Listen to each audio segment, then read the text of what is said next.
জাতীয়তাবাদ চাই না, আর তন্ত্রমন্ত্র চাই না। 2025 সালকে আমরা ইসলামের বাংলাদেশ গড়ে তুলবেন।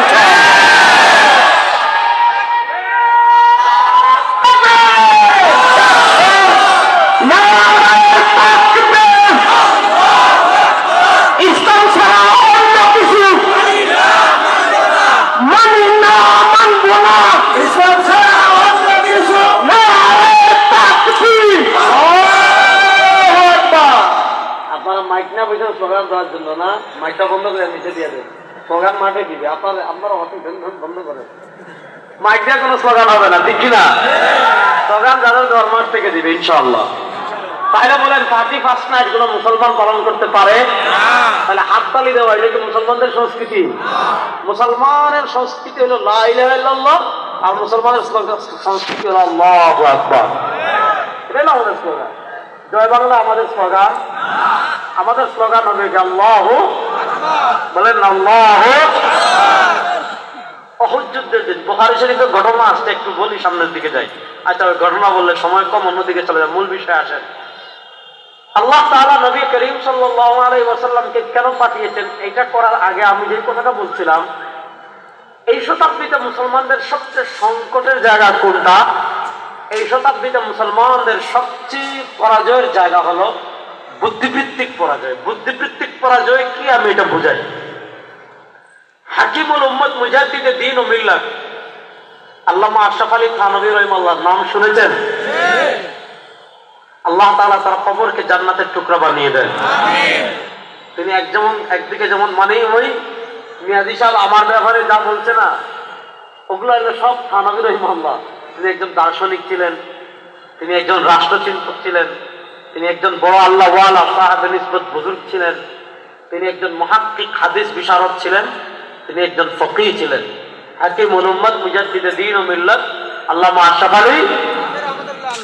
আশরাফ আলী থানভী রাহিমাহুল্লাহর রাজনৈতিক দৃষ্টিভঙ্গি নিয়ে বর্তমান পৃথিবীর সবচেয়ে বড় আলেমদের একজন শেখুল ইসলাম জাস্টিস মুফতি মোহাম্মদ তাকি উসমানী হাফিজাহুল্লাহ একটা কিতাব লিখেছেন, হাকিমুল উম্মত কে সিয়াসি আফকার। হাকিমুল উম্মত কে সিয়াসি আফকার, হাকিমুল উম্মতের রাজনৈতিক দৃষ্টিভঙ্গি, হাকিমুল উম্মতের রাজনৈতিক চিন্তাধারা।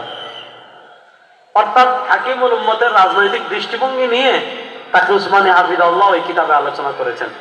ওই কিতাবে হাকিমুল উম্মত রাহিমাহুল্লাহ দুটো দৃষ্টিভঙ্গি নিয়ে আলোচনা করেছেন। আচ্ছা, একটা জিনিস বলেন, ইসলামে রাজনীতি আছে না নাই? রাজনীতি মানে রাজ্য পরিবর্তনের, রাজ্য সংশোধনের, রাজ্য পরিচালনার যে নীতি, তার নাম রাজনীতি। রাজ্য পরিচালনার নীতি ইসলামে আছে না নাই? রাজ্যের প্রতিবাদ করার নীতি ইসলামে আছে না নাই? রাজ্য গঠনের নীতি ইসলামে আছে না নাই? যেই নীতি দিয়ে রাজ্য গঠন করবেন, যে নীতি দিয়ে রাজ্য পরিচালনা করবেন, যে নীতি দিয়ে রাজ্য সংশোধন করবেন, ওই নীতির নাম রাজনীতি। তাহলে বলেন, রাজ্য পরিচালনা, রাজ্য গঠন, রাজ্য সংশোধন, এই নীতি ইসলামে আছে না নাই?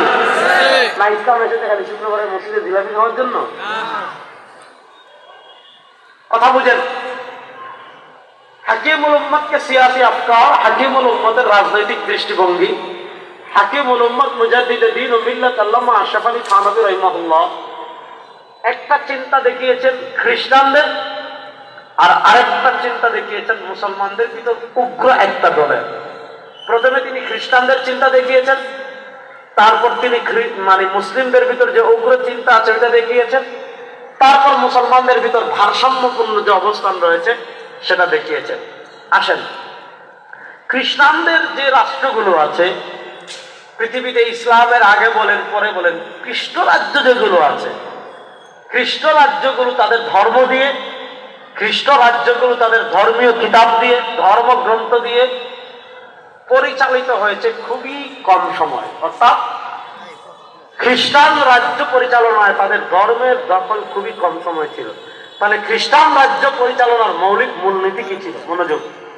খ্রিস্টান রাজ্য পরিচালনার মৌলিক মূলনীতি ছিল, খ্রিস্টানরা তাদের রাজ্যের মূলনীতি বানিয়েছিল, রাজ্য পরিচালনার মূলনীতি বানিয়েছিল কায়সার।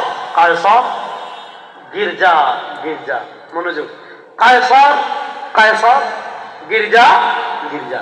গির্জা মানে ধর্মীয় উপাসনালয়, যেখানে খ্রিস্টানরা ইবাদত করে, যেখানে খ্রিস্টানরা তাদের ধর্ম পালন করে, এটা হলো গির্জা। তারা বলছিল গির্জা গির্জা। কায়সার মানে রাষ্ট্র, তাদের রাষ্ট্রের নাম ছিল কায়সার। কায়সার কায়সার, গির্জা গির্জা। অর্থাৎ খ্রিস্টানদের একটা মৌলিক মূলনীতি ছিল, খ্রিস্টানদের একটা মৌলিক উসুল ছিল, গির্জা গির্জার মতো থাকবে, রাষ্ট্র রাষ্ট্রের মতো থাকবে। মানে কি, আপনি ধর্ম পালন করতে চাচ্ছেন, গির্জায় যান। আপনি ধর্মের বিধান মানতে চাচ্ছেন, গির্জায় যান। আপনি ধর্ম ফলো করতে চাচ্ছেন, গির্জায় যান।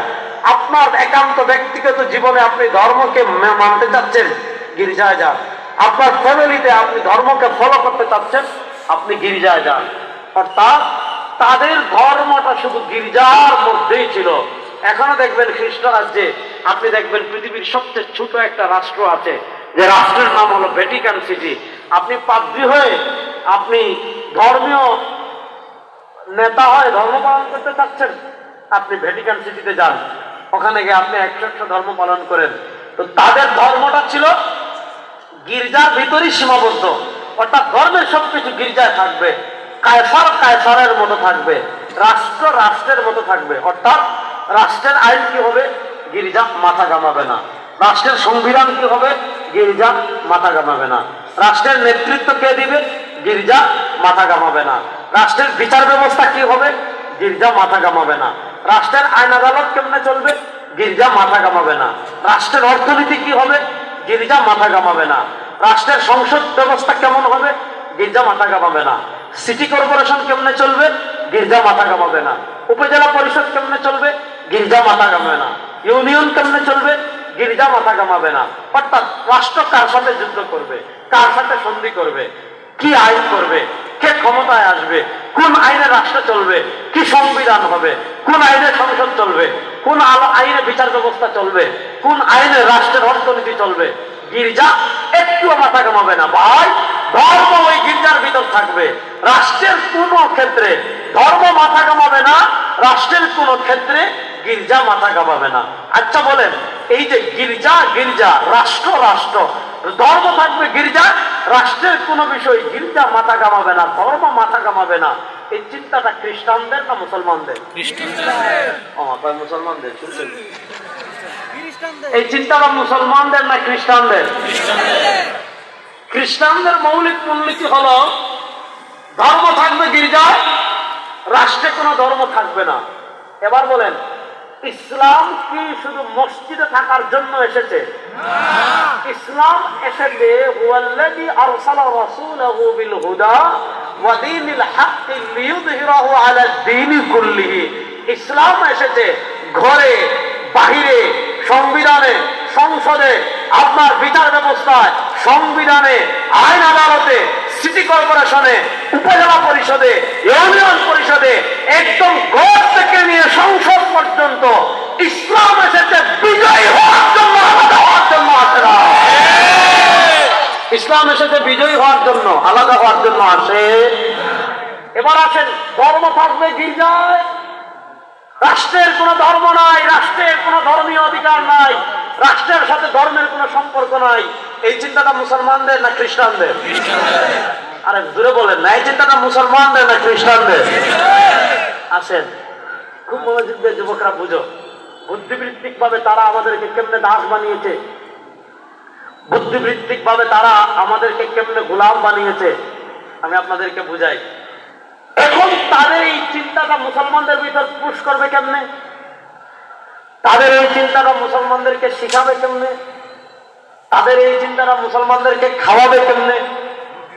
তখন তারা যেই পোশাক পরিধান করিয়ে, যেই, ভাই আগের মতো সাউন্ড দেখেন, যেই পোশাক পরিধান করিয়ে, যেই জুব্বা পরিধান করিয়ে, যেই বুরকা পরিধান করিয়ে, যেই লিবাস পরিধান করিয়ে ওই খ্রিস্টানদের চিন্তাটা মুসলমানদের রাষ্ট্রে পুশ করেছে, মুসলমানদের দেশে পুশ করেছে, মুসলমানদের ব্রেইনে পুশ করেছে, ওই চিন্তাটার নাম, ওই লিবাসটার নাম হলো সেকুলারিজম তথা ধর্ম নিরপেক্ষতা।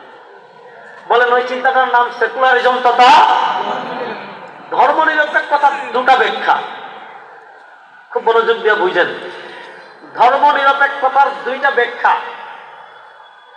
একটা ব্যাখ্যা, যারা ধর্ম নিরপেক্ষতা আবিষ্কার যারা করেছে, সেকুলারিজমকে যারা আবিষ্কার করেছে, তারা এটার একটা ব্যাখ্যা করেছে।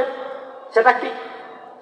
তাদের কাছে ধর্ম নিরপেক্ষতা মানে হলো জীবনের সব ক্ষেত্রে, আপনি রাজনীতি করছেন রাজনীতি থেকে, আপনি ব্যবসা করছেন ব্যবসা থেকে, আপনি রাষ্ট্র পরিচালনা করছেন রাষ্ট্র পরিচালনা থেকে, আপনি ইউনিয়ন চালাচ্ছেন ইউনিয়ন চালানোর ক্ষেত্রে, আপনি সিটি কর্পোরেশন চালাচ্ছেন সিটি কর্পোরেশন চালানোর ক্ষেত্রে। অর্থাৎ সেকুলারিজম যারা আবিষ্কার করেছে, ধর্মনিরপেক্ষতা যারা আবিষ্কার করেছে, তাদের নিকট ধর্মনিরপেক্ষতার সংজ্ঞা হলো জীবনের সব জায়গা থেকে, জীবনের সব ক্ষেত্র থেকে, জীবনের সব কিছু থেকে ধর্মের ছায়াকে মুছে দিতে হবে। জীবনের সব কিছু থেকে কোরআনের ছায়াকে মুছে দিতে হবে। জীবনের সব কিছু থেকে সরওয়ারে দো আলমের আদর্শের ছায়াকে মুছে দিতে হবে। অর্থাৎ তাদের কাছে পরকাল যেহেতু নাই, তারা যেহেতু পরকালকে বিশ্বাস করে না, তারা যেহেতু পরকালকে মানে না, এজন্য সেকুলারিজমের প্রথম ব্যাখ্যা তারা করেছে যে জীবনের সব ক্ষেত্রে, আপনি রাজনীতি করছেন রাজনীতিতে ধর্মের ছায়া থাকবে না, আপনি ব্যবসা করছেন ব্যবসায় ধর্মের ছায়া থাকবে না, আপনি সংবিধান লিখছেন সংবিধানে ধর্মের ছায়া থাকবে না, আপনি রাষ্ট্র পরিচালনা করছেন রাষ্ট্র পরিচালনায় ধর্মের ছায়া থাকবে না, আপনি দেশ পরিচালনা করছেন দেশে ধর্মের ছায়া থাকবে না, আপনি থানা পরিচালনা করছেন ধর্মের ছায়া থাকবে না, আপনি পুলিশের চাকরি করছেন ধর্মের ছায়া থাকবে না, আপনি সেনাবাহিনীতে চাকরি করছেন ধর্মের ছায়া থাকবে না, আপনি বিডিআরে চাকরি করছেন ধর্মের ছায়া থাকবে না। জীবনের সব ক্ষেত্র থেকে ধর্মের ছায়ার নাম সোশ্যালিজম। এই জীবনের সব জায়গা থেকে ধর্মের ছায়াকে মুছে দেওয়ার নাম হলো সেকুলারিজম তথা ধর্ম নিরপেক্ষতা। আরে সেকুলারিজম এসেছে সব জায়গা থেকে ধর্মের ছায়াকে মুছে দিতে, আর কোরআন এসেছে ইসলাম এসেছে সব জায়গা থেকে ধর্মের ছায়াকে মুছে দেওয়ার জন্য না, বরং ইসলাম এসেছে সব জায়গায় কোরআনকে প্রতিষ্ঠা করার জন্য, কোরআনকে বাস্তবায়ন করার জন্য, ইসলামকে বাস্তবায়ন করার জন্য। সুতরাং যারা আল্লাহকে বিশ্বাস করে নবীকে বিশ্বাস করে তারা কখনো সেকুলারিজম লালন করতে পারে না পারে না পারে না। কথা ভালো করে বুঝেন। আমাদের পরকালকে আমরা বিশ্বাস করি কি করি না? আর আসতে বলেন, পরকালকে আমরা বিশ্বাস করি কি করি না? আমাদের ইমানে মুফাসসালের একটা মৌলিক পার্টি আছে, ওয়াল বা'সি বা'দাল মাউত, ওয়াল বা'সি বা'দাল মাউত, মৃত্যুর পরের পুনরুত্থান পুনরুত্থান, আবার জীবিত হওয়া, আবার হাসর নাসর, জান্নাত জাহান্নাম, এগুলো আমাদের ইমানের মৌলিক পাঠ। একটা যদি কেউ অস্বীকার করে তার ইমান থাকবে না। যেটা বলেন তার ইমান থাকবে না। সেকুলারিজম চায় সব জায়গা থেকে ধর্মের ছায়া মুছে দিতে, আর ইসলাম চায় সব জায়গায় ধর্ম থাকবে। সুতরাং ইসলাম আর সেকুলারিজম কখনো একসাথে চলতে পারে না।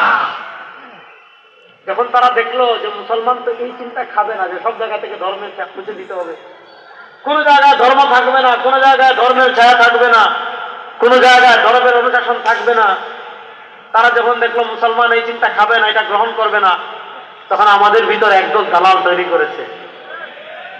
ওই দালালরা আমার মতো দাঁড়িয়ে রাখে, টুপি পরে, আছে না নাই? তারা সেকুলারিজমের আরেকটা সফট ভার্সন নিয়ে এসেছে, মানে একটু সহজ করে। ওই যে খ্রিস্টানরা যেটা, ওই সফট ভার্সনটা তখন সেকুলারিজমের তারা আরেকটা সফট ভার্সন আবিষ্কার করেছে।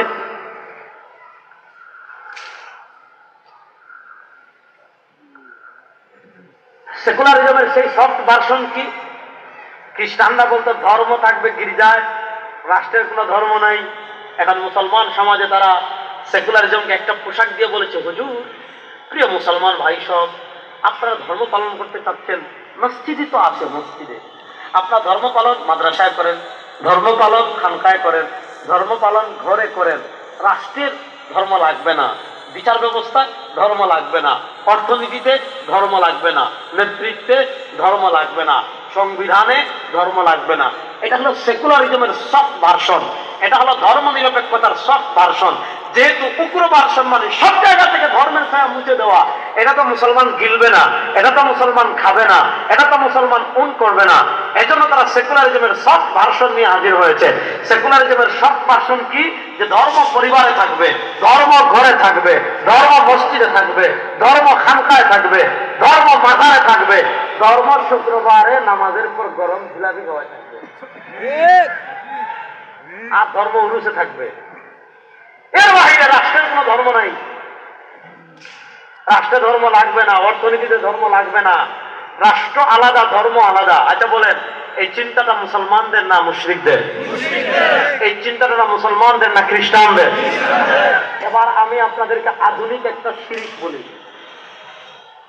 আমরা তো শিরিক বুঝি যে মাদারায় গিয়ে বাচ্চা চাওয়া, শিরিক কি শিরিক না? আর কথা কয় না রে। মুসলমান মাজারে আমরা বাচ্চা চাইবো একমাত্র কার কাছে? মাজারে গিয়ে তাকদীর পরিবর্তনের দোয়া করা শিরিক। কবরওয়ালাকে অলৌকিক শক্তির অধিকারী মনে করে তাকে তাকদীর পরিবর্তনের জন্য তার কাছে মিনতি করা শিরিক। এগুলো তো আমরা জানি, শুনি। আজকে আপনাদেরকে একটা আধুনিক শিরকের কথা বলি। দেখেন, আমি যে কিতাব নিয়ে এসেছি, এই কিতাবের নাম হলো মাকালাতুল কাউসারি। এই কিতাবের নাম হলো মাকালাতুল কাউসারি, মানে আল্লামা জাহিদ কাউসারি রহমতুল্লাহ আলাইহি। আমার দাদা উস্তাদের উস্তাদ, আমার উস্তাদ হলেন বর্তমান বায়তুল মুকাররমের যিনি খতিব, আমাদের বাংলাদেশের সবচেয়ে বড় আলেম মাওলানা মুহাম্মদ আব্দুল মালিক হাফিজাহুল্লাহ। আমাদের বাংলাদেশের জন্য তিনি একটা রহমত। আল্লাহ তাআলা তাকে সুস্থতার সাথে দীর্ঘ নেক হায়াত দান করুন। আরে কিপটার দল একটু জুড়ে পড়েন না, আল্লাহুম্মা আমিন। আচ্ছা, তার উস্তাদ হলেন শেখ আব্দুল ফাত্তাহ আবু হুদ্দা রাহিমাহুল্লাহ। 1470 হিজরিতে তিনি ইন্তেকাল করেছেন। তার শায়েখ হলেন আল্লামা জাহিদ কাউসারি রাহিমাহুল্লাহ। অনেক বড় আলেম ছিলেন, যারা আজকে আমাদের আকীদার ভুল ধরে এদের কোমর ভেঙে দিয়েছেন, যারা আমাদের মাযহাবের সমালোচনা করে এদের কোমর ভেঙে দিয়েছেন, যারা আমাদের আকীদার ইমামে আযম আবু হানিফা রাহিমাহুল্লাহর দিকে আঙ্গুল তুলে ইলমি ভাবে তিনি তাদের কোমর ভেঙে দিয়েছেন। যেহেতু আজকে এই বিষয় আমাকে দেয় নাই, মাযহাব, ফিকহ, আকীদা, এজন্য আর ওইদিকে গেলাম না। এগুলা নিয়ে আমি ওয়াজ করতে করতে বিরক্ত হয়ে গেছি। তাহলে শুনেন, আল্লামা কাউসারি রহমতুল্লাহ আলাইহির কিছু মাকালা মানে প্রবন্ধ আছে, ছোট ছোট প্রবন্ধ আছে।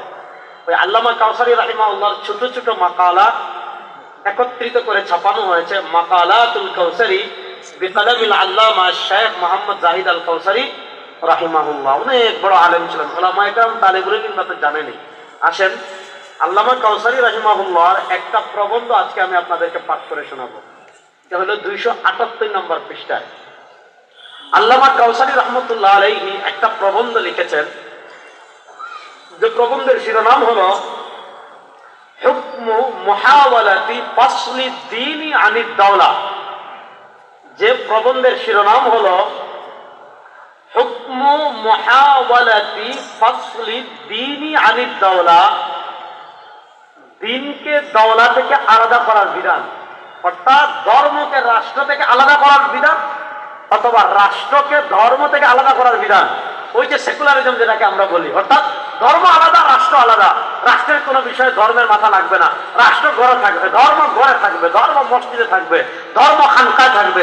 বিচার ব্যবস্থায় ধর্ম লাগবে না, রাষ্ট্রে ধর্ম লাগবে না, সংসদে ধর্ম লাগবে না, অর্থনীতিতে ধর্ম লাগবে না, সংবিধানে ধর্ম লাগবে না, সিটি কর্পোরেশনে ধর্ম লাগবে না, ব্যবসায় ধর্ম লাগবে না, ইউনিয়ন পরিষদে ধর্ম লাগবে না। কোন মানুষ যদি মনে করে ধর্ম এসেছে শুধু ঘরে থাকার জন্য, কোন মানুষ যদি মনে করে ধর্ম এসেছে শুধু মসজিদে থাকার জন্য, কোন মানুষ যদি মনে করে ধর্ম এসেছে শুধু খানকায় থাকার জন্য, কোন মানুষ যদি মনে করে ধর্ম এসেছে শুধু মাজারে থাকার জন্য, তার বিধান কি জানার দরকার আছে না নাই? কাউসারি রাহিমাহুল্লাহ প্রবন্ধ লিখেছেন হুকমু মুহাওয়ালাতি ফাসলি দ্বীনি আনিদ দাওলা। এখানে কাউসারি রাহিমাহুল্লাহ বলেছেন, কাল মুসলিমু ইদা তালাবা বিমিসলি যালিকা ফি সালামাতি আকলিহি, কাল মুসলিমু ইদা তালাবা বিমিসলি যালিকা ফি সালামাতি আকলিহি। কোন মুসলমান যদি সুস্থ মস্তিষ্কে এটা চায়, রাষ্ট্রের ধর্ম দরকার নেই, সংবিধানে ধর্ম দরকার নেই, সংসদে ধর্ম দরকার নাই, অর্থনীতিতে ধর্মের দরকার নাই, বিচার ব্যবস্থায় ধর্মের দরকার নাই। আল্লাহ কাউসারী রাহিমাহুল্লাহ বলেছেন, কোন মুসলমান যদি সুস্থ মস্তিষ্কে জেনে শুনে এটা বলে, সাথে সাথে সে মুরতাদ হয়ে যাবে, সাথে সাথে সে কি হয়ে যাবে। আজকে আমাদের দেশে বাঙ্গু সেকুলার যেগুলো আছে, শাহবাগী সুশীল,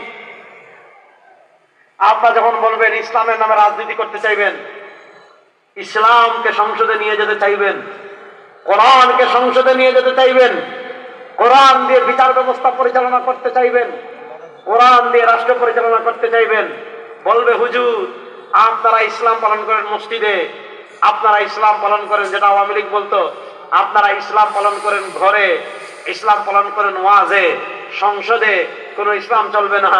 শুনেন, ইসলাম শুধু ঘরে থাকার জন্য যদি আসতো, আল্লাহ নবী তার জান শহীদ করা লাগতো না। এবার বলেন, ইসলাম কি শুধু ঘরে থাকার জন্য এসেছে? একবার রাষ্ট্রের ঘর থেকে নিয়ে একদম সর্বোচ্চ সংসদ পর্যন্ত আল্লাহ কোরআন দিয়েছেন, ইসলাম দিয়েছেন বিজয় থাকার জন্য। ইসলাম তো হলো শুধু ঘরে থাকার জন্য আসে না। এবার এই পরিবর্তিত বাংলাদেশে আমাদের কোরআন সংসদ দ্বারা, আমাদের সংসদ কোরআন দ্বারা পরিচালিত হোক, এটা কারা কারা চান দেখে। আমাদের বিচার ব্যবস্থা কোরআন দ্বারা পরিচালিত হোক, এটা আমরা চাই কি চাই না? শুনেন, 52 বছরের নেতার পরিবর্তন তো একবার হয় নাই। আমাদের মরহুম চরমনায় পিসাবুদুর রহমতুল্লাহ বলতেন, শুধু নেতা নয় নীতির পরিবর্তন চাই। বাংলাদেশের নেতার পরিবর্তন একবার হয় নাই, বাংলাদেশের ক্ষমতার পরিবর্তন একবার হয় নাই, বাংলাদেশের চেয়ারের পরিবর্তন একবার হয় নাই। নেতার পরিবর্তন অনেকবার হয়েছে, ক্ষমতার পরিবর্তন অনেকবার হয়েছে, চেয়ারের পরিবর্তন অনেকবার হয়েছে। খুন বন্ধ হয় নাই, চুরি বন্ধ হয় নাই, ডাকাতি বন্ধ হয় নাই, চাঁদাবাজি বন্ধ হয় নাই, টেন্ডারবাজি বন্ধ হয় নাই। ও গাজীপুরের মুসলমান, 2000 জুলাইয়ের 24-এর গণঅভ্যুত্থানে 2000-এর বেশি মানুষ শহীদ হয়েছে। চুরি বন্ধ হয় নাই, খুন বন্ধ হয় নাই, গুম বন্ধ হয় নাই, চাঁদাবাজি বন্ধ হয় নাই। আমি আল্লাহর জাতের কসম করে বলি, আমি আল্লাহর জাতের কসম করে বলি, মাত্র 3 মাসের জন্য কোরআনের আইন বাস্তবায়ন করে দেখেন, সব কিছু বন্ধ হয়ে যাবে।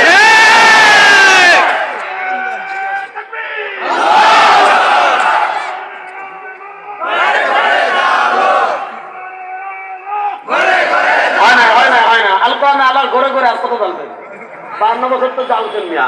এবার 2025-এ সংসদে জ্বালবো ইনশাআল্লাহ। প্রস্তুত আছেন তো মুসলমান? ইনশাআল্লাহ। এখন আল কোরআনের আলো ঘরে ঘরে না, এখন স্লোগান হবে আল কোরআনের আলো সংসদে জ্বালো।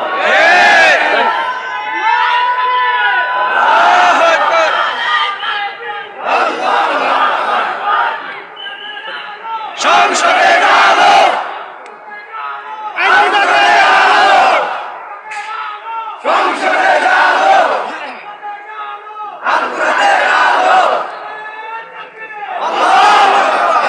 আসেন। তাহলে সেকুলারিজম দিয়ে তারা আমাদেরকে কেমনে বোকা মানিয়ে রেখেছে বুঝতে পারছেন? এখন আমাদের মুসলমান অনেক মানুষ আছে, যখন রেজাউল করিম আবরার মাযহাব নিয়ে কথা বলে ভালো লাগে, আকীদা নিয়ে কথা বলে ভালো লাগে, জান্নাত জাহান্নাম নিয়ে কথা বলে ভালো লাগে, কিন্তু যখন রেজাউল করিম আবরারকে রাজনীতিতে দেখে বলে হুজুর আপনি ওয়াজ করবেন কত ভালো, মানুষকে জান্নাত জাহান্নামের আহ্বান করবেন, রাজনীতিতে আসলেন কেন? তারা মনে করেছে রাজনীতি শুধু চুরদের জন্য, টাকাতের জন্য, যারা রাষ্ট্রের টাকা বিদেশে পাচার করবে, যারা ভারতের দালালি করবে, যারা এদেশকে ভারতের অঙ্গরাজ্য বানাবে, এই তারা রাজনীতি এই দেশে আজ করবে না। এবার কোরআনের রাজনীতি করবে, সাদা রাজনীতি করবে।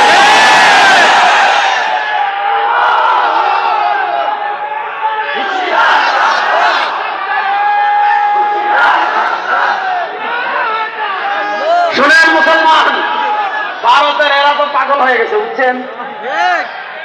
আপনারা মুরব্বী যারা আছেন তারা বলতে পারবেন, আমরা যখন ছোট ছিলাম, একদম ছোট, আমার কিছু কিছু মনে পড়ে, ভাদ্র মাসের কুকুরে সবাই ভয় পেত।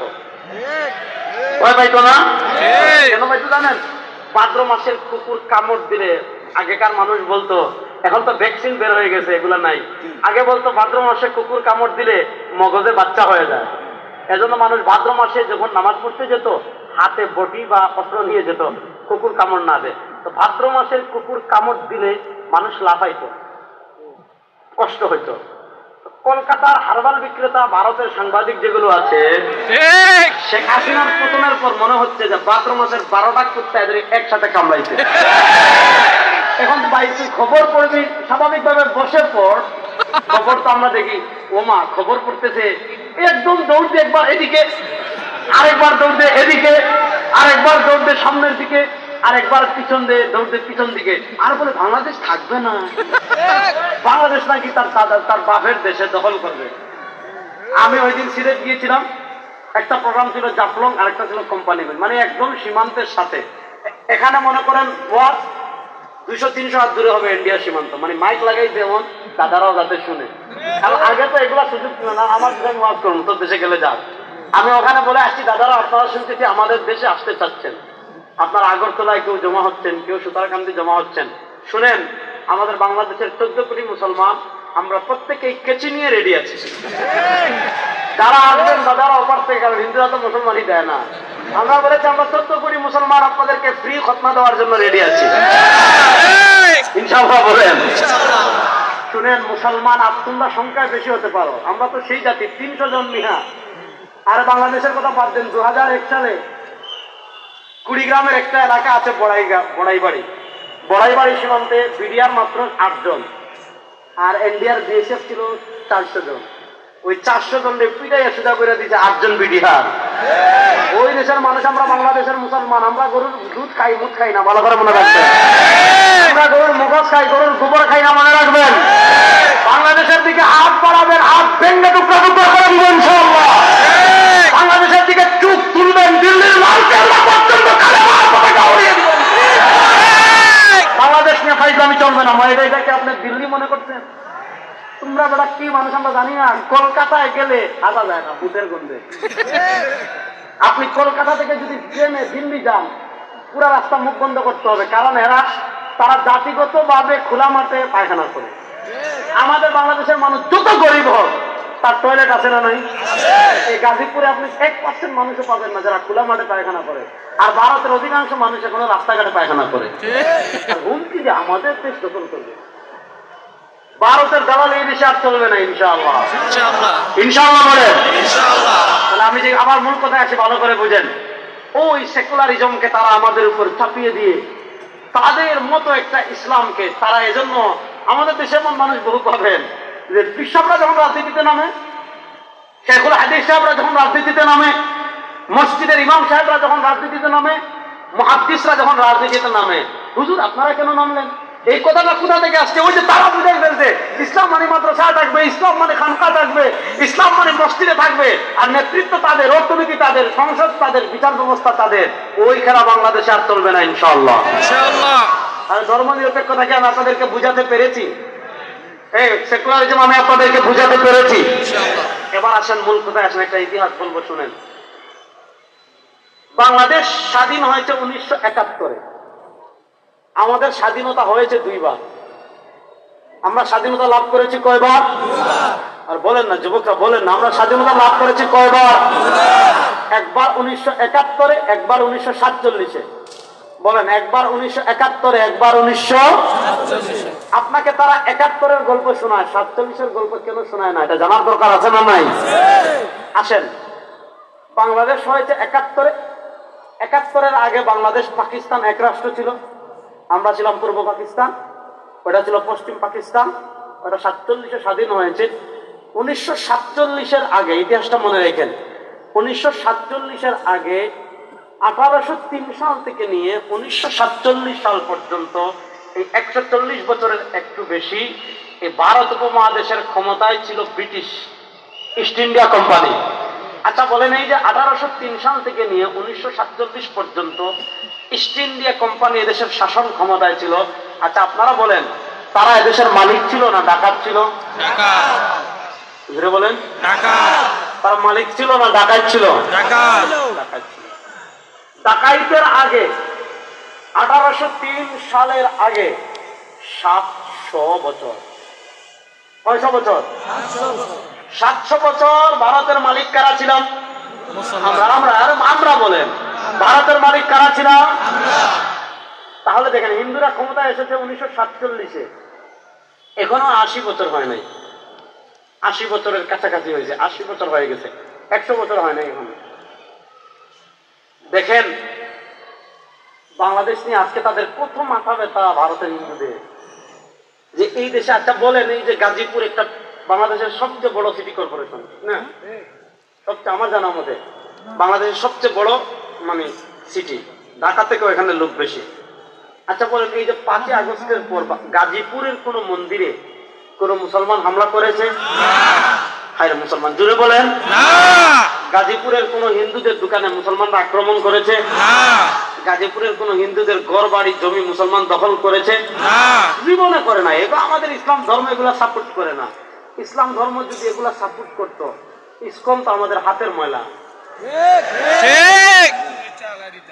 14 কোটি মুসলমানের জন্য ইসকন কি হাতের ময়লা? বলেন না, 14 কোটি মুসলমানের জন্য ইসকন কি হাতের ময়লা? কিন্তু তারা আমার ভাইকে জীবিত অবস্থায়, আমার এক মুসলিম ভাইকে চট্টগ্রাম জবাই করে হত্যা করেছে, তারপর আমরা নিরীহ হিন্দুদের উপর হাত তুলি নাই, কারণ আমাদের ইসলাম এটা সাপোর্ট করে না। সাধারণ হিন্দু আর ইসকনের পার্থক্য আছে না নাই? দেখেন আমাদের দেশে হিজবুত তাহরির নিষিদ্ধ উগ্রতার কারণে, জেএমবি নিষিদ্ধ উগ্রতার কারণে, হরকাতুল জিহাদ নিষিদ্ধ উগ্রতার কারণে। আপনারা যদি উগ্রতার কথা বলে হরকাতুল জিহাদকে নিষিদ্ধ করেন, আপনারা যদি উগ্রতার কথা বলে জেএমবিকে নিষিদ্ধ করেন, আপনারা যদি উগ্রতার কথা বলে হিজবুত তাহরিরকে নিষিদ্ধ করেন, ইসকনকে দেশে নিষিদ্ধ করতেই হবে। একমত আছেন নাই? ইসকনকে আমরা এই দেশে আর কোন কার্যক্রম পরিচালনা করতে দেব না।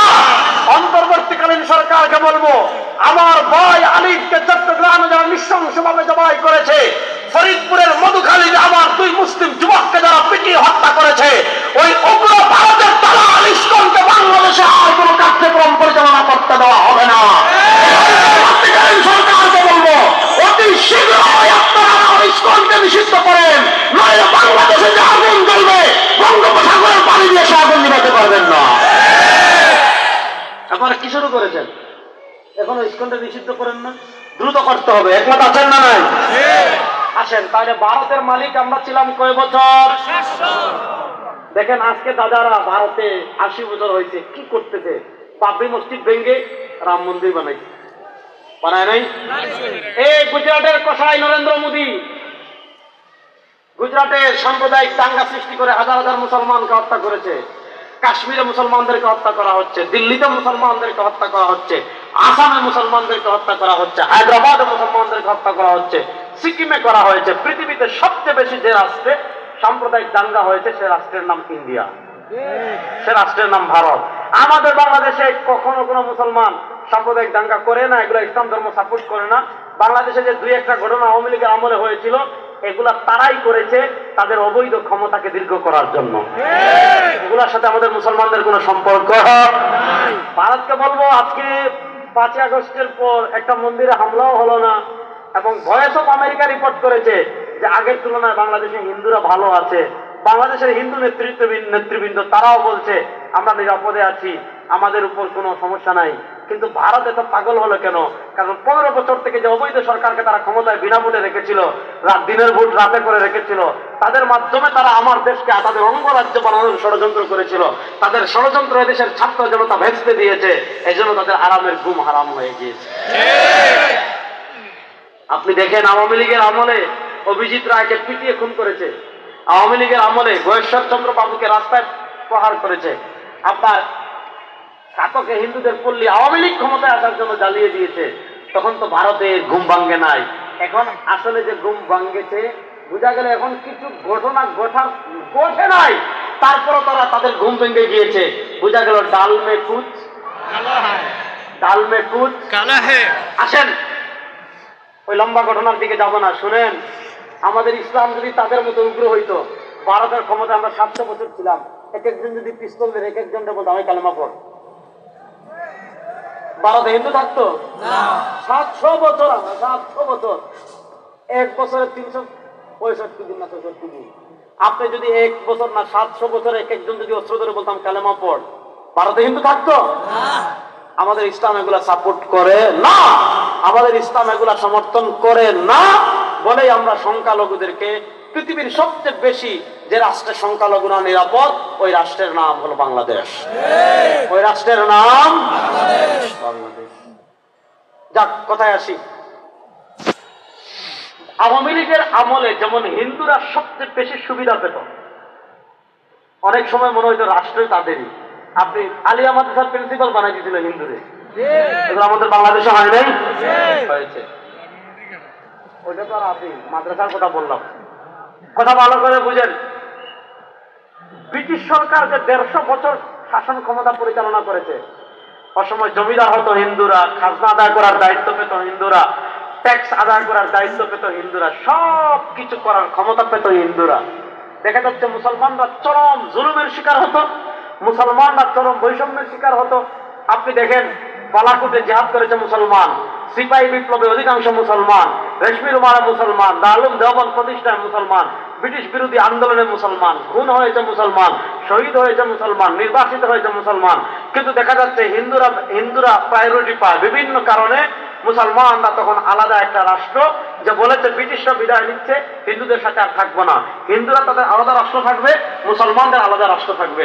তো মুসলমানদের জন্য আলাদা রাষ্ট্র হয়েছে 1947-এর শবে কদরে, রমাদানের 26 তারিখ দিবাগত রাতে। এই তথ্যটা ওই দিন পেয়েছি শেখুল ইসলাম তাকি উসমানের আত্মজীবনী ইয়াদেতে। শেখুল ইসলাম তাকি উসমান হাফিজুল্লাহ তিনি তার আত্মজীবনী লিখেছেন ইয়াদে। ওই কিতাবে লিখেছেন 1947 সালের 14 আগস্ট ইংরেজি তারিখ, আর আরবি তারিখ হলো শবে কদর, শাবানের রমাদানের 26 তারিখ দিবাগত রাত। আর আবার এই রাতটা ছিল জুমার রাত, বৃহস্পতিবার দিবাগত রাতে। মুসলমানদের একটা আলাদা আবাসভূমি হয়েছে যেটার নাম পাকিস্তান, যেটার দুইটা ভাগ, পূর্ব পাকিস্তান, পশ্চিম পাকিস্তান। আর হিন্দুদের জন্য আরেকটা আলাদা আবাসভূমি হয়েছে, ওই আলাদা আবাসভূমির নাম হলো হিন্দুস্তান।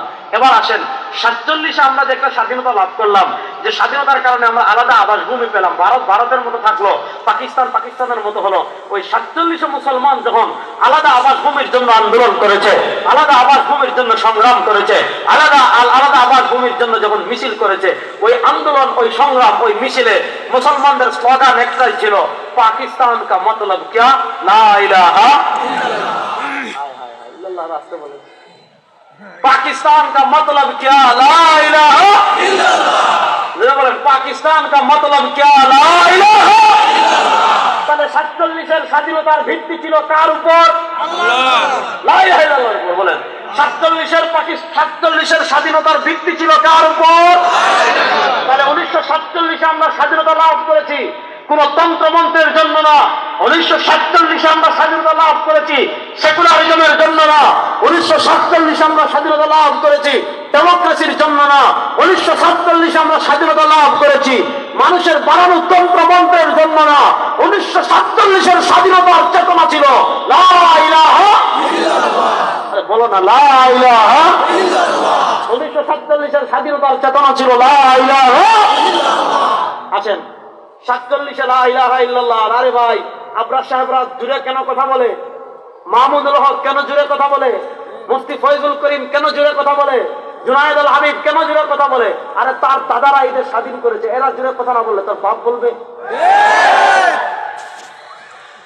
কথাটা বুঝাইতে পারি নাই? 47-এর স্বাধীনতা যখন হয়েছে, পূর্ব পাকিস্তানের স্বাধীনতার প্রথম পতাকা বাংলাদেশে তুলেছিলেন যিনি, আল্লামা জফর আহমদ উসমানী রাহিমাহুল্লাহ।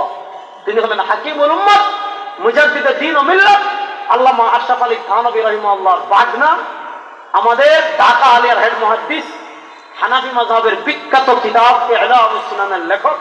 আর পশ্চিম পাকিস্তানে যিনি পতাকা তুলেছিলেন, দারুল দেওবন্দের প্রথম ছাত্র ছিলেন হযরত শেখুল হিন্দ মাহমুদ হাসান দেওবন্দি রাহিমাহুল্লাহ, যিনি ব্রিটিশ বিরোধী রেশমি রুমাল আন্দোলনের নেতৃত্ব দিয়েছিলেন। তার ছাত্র ছিলেন শাইখুল ইসলাম, যিনিও দারুল দেওবন্দের মুহতামিম ছিলেন, আল্লামা শাব্বির আহমদ উসমানী রাহিমাহুল্লাহ। এবং তিনি মুসলিম শরীফের বিখ্যাত ব্যাখ্যা গ্রন্থ ফাতহুল মুলহিম লিখেছেন। পূর্ব পাকিস্তানের প্রথম স্বাধীনতার পতাকা তুলেছেন আল্লামা জফর আহমদ উসমানী। পশ্চিম পাকিস্তানের প্রথম স্বাধীনতার পতাকা তুলেছেন আল্লামা শাব্বির আহমদ উসমানী। তাহলে বেটা ব্রিটিশদের কবল থেকে আলাদা রাষ্ট্র দিয়েছে আমাদের উস্তাদরা, আমাদের উস্তাদের উস্তাদরা, আমাদের দাদা উস্তাদের উস্তাদরা, আমাদের আকাবিররা। বেটা আমাদেরকে এই দেশ থেকে মাইনাস করতে চাইবি সুজা দাদার বাড়ি দিল্লি। আমরা এই দেশে আসি থাকবো, আমাদেরকে এই দেশ থেকে বের করবে পৃথিবীতে এমন কোন বাপের বেটা নাই। আরে বাপ রে বাপ, সামান্য ক্ষমতা পেয়ে কত কিছুই না করলেন। আজকে আপনারা কোথায় বেরোন? আমাদেরকে বলতেন খেলা হবে, আসেন এই দেখেন বাংলাদেশ আসেন, খেলা হবে খেলা হবে খেলা হবে খেলা হবে। আমরা শুনতে শুনতে বললাম যে এত ডাকতেছে, আসেন একটু খেলি। আমরা বের হয়েছি, সব ইন্ডিয়া গেছে গা। খেলা তো শুরুই করলাম না বেটা, মাত্র 3-4 দিন হয়েছে, শেষ। আমরা ক্ষমতা ছাড়া 17 বছর ছিলাম, আর তোমরা ক্ষমতা ছাড়া আধা ঘন্টাও থাকতে পারো না, ঠিক কিনা? আসেন তাহলে আবার বলেন, মনোযোগ। 47-এর স্বাধীনতার ভিত্তি ছিল লা ইলাহা ইল্লাল্লাহ। মনে রাখবেন তো যুবক হয়ে দিচ্ছি, বলো 47-এর স্বাধীনতার ভিত্তি কি ছিল? লা ইলাহা ইল্লাল্লাহ। বলেন 47-এর স্বাধীনতার ভিত্তি কি ছিল? আসেন 47-এর পর স্বাধীনতা আরেকটা 71। শুনেন, 1947-এর স্বাধীনতা লাভ করার পর বঙ্গোপসাগরের ওপারে যারা, পশ্চিম পাকিস্তানে যারা, তারা নানা কারণে আমাদের উপর জুলুম করেছে। দেখা যেত আমাদের দেশে কাগজ হয়, তারা ওই কাগজটা ওখানে নিয়ে যায়, ওখান থেকে খারাপ কাগজ আমাদের দেয়। আমাদের এখানে ভালো ধান হয়, ভালো চাইল হয়, ওই চাইলটা ওখানে নিয়ে যায়, ওখান থেকে পচা পুকে ধরা চাল আমাদেরকে দেয়। বিভিন্ন সরকারি চাকরিতে আমাদেরকে সামান্য পরিমাণ দেয়, ওই যে কোটা, তারা বেশি আমরা কম। নানা কারণে 1971-এর স্বাধীনতা আরেকটা হয়েছে। এবার দেখেন গত 15 বছর এই শাহবাগী নাস্তিকরা যেগুলা ঘটতে ঢুকেছে, গত 4 মাস থেকে একটাও বেরোচ্ছে না। আল্লাহ যে এই দিন দেখাবে ভাই, আমরা চিন্তা করছি যে শাহবাগীরা, জাফর ইকবাল, মুরগি কবির, হ্যাঁ এরা যে ঘটতে ঢুকবে আর কট খাবে, এটা কি বাংলাদেশের মানুষ চিন্তা করছে? আমরা বিশ্বাস করি ক্ষমতার মালিক একমাত্র আল্লাহ। আমরা ফেরাউনের কথা বলি, নমরুদের কথা বলি, যুগের ফেরাউনদের পরিণতি আল্লাহ আমাদের চোখের সামনে দেখিয়েছেন। ও মুসলমান, এরপর যদি আল্লাহর ইসলাম বিজয়ের স্বপ্ন না দেখো তাহলে কখন দেখবা? আসেন 47-এর স্বাধীনতা আমাদের যারা ঘটতে ঢুকেছে তারা আমাদেরকে শিখিয়েছে। 47-এর স্বাধীনতা মানি ধর্মনিরপেক্ষতা, 47-এর স্বাধীনতা মানি দাড়ি টুপিকে অবাধ্যা করা, 47-এর স্বাধীনতা মানি ইসলামের বিরোধিতা করা। আসলে 71-এর 47 না 71, আসলে 71 যুদ্ধের, মুক্তিযুদ্ধের চেতনা কি ছিল এটা আমাদের জানার দরকার আছে না নাই? শুনেন, আমি একটা বিষয় চ্যালেঞ্জ করে বলে যাই, 71-এর স্বাধীনতা যুদ্ধ কখনো ইসলামের বিরুদ্ধে ছিল না। বলেন, 71-এর স্বাধীনতা যুদ্ধ কখনো ইসলামের বিরুদ্ধে ছিল? 71-এর স্বাধীনতা যুদ্ধ কখনো কোরআনের বিরুদ্ধে ছিল?